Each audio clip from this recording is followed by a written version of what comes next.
In the beginning, God created the heavens and the earth. He brought forth light, divided the waters, and formed the land. Plants and trees flourished, and the creatures of the sky, land, and sea came to life. God looked upon his creation, and it was good. Then God said, "Let us make man in our image, after our likeness." From the dust of the ground, the Lord God formed man and breathed into his nostrils the breath of life, and man became a living soul. The Lord God placed the man, Adam, in the Garden of Eden to tend and keep it. He gave Adam every tree bearing fruit for food, but commanded, "You must not eat from the tree of the knowledge of good and evil. For on the day you eat of it, you will surely die." And the Lord God said, "It is not good for man to be alone. I will make a helper suitable for him." So the Lord God caused Adam to fall into a deep sleep.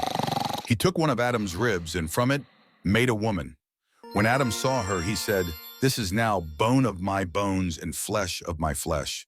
She shall be called woman, for she was taken out of man."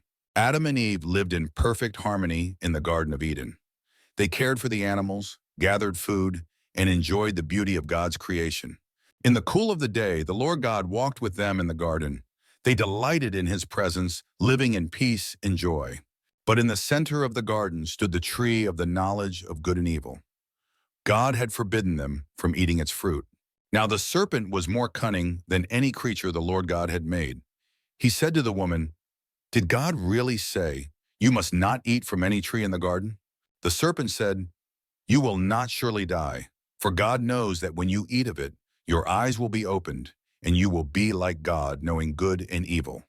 When the woman saw that the fruit was good for food and pleasing to the eye, she took some and ate it. She also gave some to her husband, who was with her, and he ate it. Then the eyes of both of them were opened, and they realized they were naked. So they sewed fig leaves together to cover themselves. Then the man and his wife heard the sound of the Lord God walking in the garden, and they hid among the trees. But the Lord God called to the man, "Where are you?" Adam said, "I heard you in the garden, and I was afraid because I was naked, so I hid." And God said, "Who told you that you were naked? Have you eaten from the tree I commanded you not to eat from?" Adam said, "The woman you put here with me, she gave me some fruit from the tree, and I ate it." Then the Lord God said to the woman, "What is this you have done?" And she said, "The serpent deceived me, and I ate." The Lord God said to the serpent, "Because you have done this, you are cursed."